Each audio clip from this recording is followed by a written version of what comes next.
Chers amis, tenez-vous bien. Une décision historique secoue l'Afrique et fait trembler la philanthropie mondiale. Le Burkina Faso, pays sahélien en pleine reconquête de sa souveraineté, vient de dire non à l'argent de l'homme le plus généreux et le plus controversé de la planète, Bill Gates. Oui, vous avez bien entendu, un gouvernement africain refuse un financement pour la santé. Alors, pourquoi ce refus? Que cache ce programme dont tout le monde parle? S'agit-il d'un geste héroïque ou d'une tragique erreur? Installez-vous confortablement, car pendant les prochaines minutes, nous allons décortiquer cette affaire, comprendre les enjeux et analyser ce qui se joue réellement derrière cette rébellion contre la fondation Bill et Melinda Gates. Pour commencer, rappelons l'ennemi contre lequel se battent les partisans du programme Target Malaria, le paludisme. Cette maladie transmise par les moustiques anopheles tue encore plus de 600 000 personnes par an dans le monde, dont la grande majorité en Afrique subsaharienne. Au Burkina Faso, comme au Mali, en Guinée ou en République démocratique du Congo, le paludisme est la première cause de mortalité infantile. Des enfants meurent faute de moustiquaires, de médicaments ou d'accès aux soins. Face à ce carnage silencieux, la recherche et l'innovation sont essentielles. D'où l'intérêt, à première vue, pour un projet comme Target Malaria, soutenu par la fondation Bill et Melinda Gates, qui se veut visionnaire en proposant une nouvelle technologie pour éradiquer le vecteur même de la maladie, le moustique. Target Malaria réunit des scientifiques, des généticiens et des experts en engagement communautaire d'Afrique, d'Europe et d'Amérique du Nord. Leur idée? Utiliser la génétique pour modifier des moustiques mâles afin qu'ils transmettent à leur descendance un gène de stérilité. Peu à peu, cette modification génétique se répandrait dans la population de moustiques femelles responsables de la transmission du paludisme. C'est ce qu'on appelle une technologie de gene drive ou forçage génétique. Au lieu que le gène modifié ait 50% de chances d'être transmis, on force sa transmission à presque 100%. En théorie, la population ciblée s'effondre et la maladie régresse. Qui finance ce projet? L'un des principaux bailleurs est la fondation Bill et Melinda Gates, avec ses milliards de dollars investis dans la santé mondiale. Cette fondation a financé des vaccins, des programmes de lutte contre le VIH et des campagnes de vaccination à grande échelle. Son implication suscite admiration et méfiance. Pour certains, Bill Gates est un philanthrope visionnaire. Pour d'autres, il symbolise l'ingérence occidentale et la recherche d'une influence sur les politiques sanitaires du Sud. Au Burkina Faso, le projet Target Malaria démarre en 2012 avec des études en laboratoire, puis passe aux essais sur le terrain en 2019 dans le village de Bana, un petit hameau d'environ 1000 habitants. Des moustiques mâles génétiquement modifiés, incapables de produire des femelles fertiles, sont lâchés en nombre limité. L'objectif est de mesurer leur survie, leur dispersion et l'acceptation communautaire. Les chercheurs affirment que les communautés sont consultées, qu'elles donnent leur accord et que les essais respectent les procédures nationales de biosécurité et d'éthique. Le programme obtient d'ailleurs des autorisations des agences nationales de biosécurité et de l'environnement et de comités d'éthique en juillet 2025. Aux yeux de ses promoteurs, Target Malaria est un espoir immense. Malgré ses promesses, la contestation monte. Des associations locales, des militants écologistes et des intellectuels alertent. Et si cette technologie créait un désastre?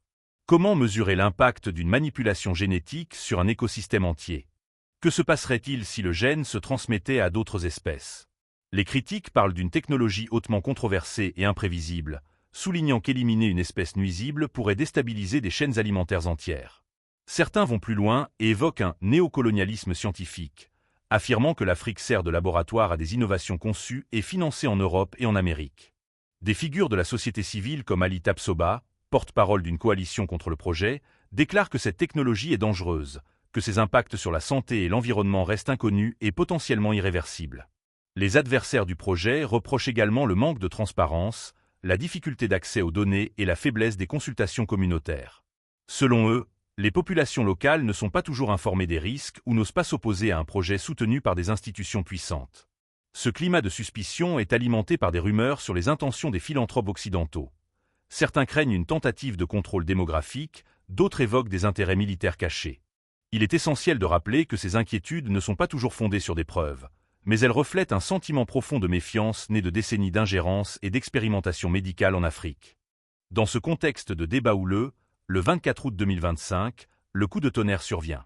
Par la voix de Samuel Paré, responsable du ministère de l'Enseignement supérieur et de la Recherche, les autorités burkinabais annoncent la suspension du projet Target Malaria et ordonnent la destruction de tous les échantillons. Le communiqué est clair. Toutes les activités doivent cesser et la biosécurité doit être préservée. Les autorités évoquent un besoin de transparence et la nécessité de protéger la population. Cette décision est inscrite dans une dynamique plus large. Depuis le coup d'État de 2022, la junte conduit une politique de souveraineté et de réduction de l'influence étrangère. En suspendant Target Malaria, elle s'attaque à ce qu'elle considère comme une ingérence non maîtrisée. Du côté des scientifiques de Target Malaria, la surprise est immense. Ils affirment avoir respecté toutes les législations et insisté sur la transparence. Ils s'inquiètent de l'arrêt brutal d'un projet qui, selon eux, pourrait sauver des vies et ouvrir la voie à des avancées majeures contre le paludisme. La suspension du programme a été interprétée de différentes manières. Pour les partisans du gouvernement, c'est un acte souverain. Dans un Sahel en proie à l'insécurité et au terrorisme, le régime du capitaine Traoré veut montrer qu'il est maître de son destin. Après avoir renvoyé des diplomates français et russes, il s'attaque maintenant à une fondation américaine réputée. Cette approche plaît à une partie de la population, lassée de voir des programmes étrangers décider des politiques locales. Pour d'autres, cette décision est populiste. Elle sacrifie un projet potentiellement bénéfique sur l'autel de l'idéologie anti-occidentale. Les opposants au pouvoir estiment que la junte se sert du sentiment anti-impérialiste pour renforcer son autorité, quitte à mettre en péril la santé publique. Entre ces positions, une question demeure. La technologie du forçage génétique est-elle suffisamment sûre? Les années à venir pourraient nous apporter des éléments de réponse. Mais en attendant, le Burkina Faso a choisi la prudence et la préservation de sa souveraineté sur un sujet aussi sensible que la manipulation du vivant. Pour comprendre les réactions vives face au programme Target Malaria, il est utile de se replonger dans l'histoire. L'Afrique a été le terrain d'expérimentation médicale douteuse. Essais de médicaments sans consentement, campagnes de stérilisation non éthique, distribution de vaccins périmés. Même en dehors du continent, des scandales ont défrayé la chronique, comme les stérilisations forcées de jeunes filles au Groenland ou les expérimentations menées sur des populations vulnérables. Ces épisodes ont laissé une trace dans l'imaginaire collectif, celle d'une science occidentale prête à sacrifier des vies au nom du progrès. La suspension de Target Malaria s'inscrit dans cette continuité historique d'un réveil des peuples face à des initiatives imposées. La question centrale est la suivante. Comment lutter contre le paludisme sans dépendre de financements et de technologies étrangères?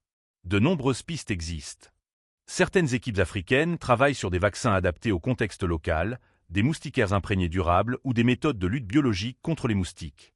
D'autres préconisent l'amélioration des systèmes de santé primaire, l'éducation des populations, la gestion des eaux stagnantes et des programmes de prévention.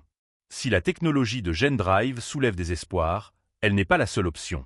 Et peut-être que le refus burkinabé poussera les acteurs locaux à innover et à investir davantage dans des solutions endogènes. Mes chers auditeurs, l'affaire Target Malaria n'est pas un simple fait divers. Elle révèle les tensions entre la soif de progrès et la peur des dérives, entre l'ouverture au monde et le désir de souveraineté.